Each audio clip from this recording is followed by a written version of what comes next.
Je suis venue donc solliciter Panacea pour la formation gypsothérapie. J'ai déjà fait les 2 premières parties de la gypsothérapie. Alors les points clés, c'est refaire un petit peu une révision d'anatomie un petit peu, parce que ça c'est ce qu'on nous demande surtout aussi, et puis surtout d'avoir des bonnes pratiques de l'immobilisation pour ne pas gêner après lors de leur pratique avec les patients, quoi. C'est surtout ça. Je suis déjà venue en 2019 pour le premier module gypsothérapie plâtre, et puis je suis revenue à la fin de l'année, en novembre, pour faire la deuxième partie de la gypso, perfectionnement. On a vu tout ce qui était immobilisation, plâtre et attelle sur les fractures. Ce qu'on peut voir le plus souvent, nous, du coup, aux urgences.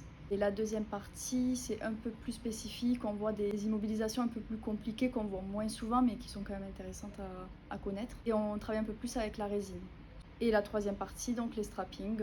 Une autre sorte d'immobilisation, une alternative, on va dire. Et les cadres ou les chires avec qui on travaille nous disent, on a vu un petit peu la différence depuis que le personnel a été formé, où on a moins d'erreurs, où on a moins de retours de patients qui ont été immobilisés. Et c'est quand même quelque chose, et ça fait toujours plaisir de dire, bah oui, on sert au moins à quelque chose, c'est pas comme ça du vent. C'est une pratique qu'on n'a pas du tout sur les urgences, et donc c'est quelque chose de nouveau.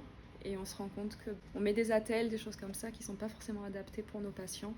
Et là, on va pouvoir mettre en place plein de choses. Aussi, on revient sur des bases anatomo-physiopathologie qui sont importantes. On le voit à l'école, après c'est vrai que tous les jours on travaille, mais on oublie un petit peu certaines choses.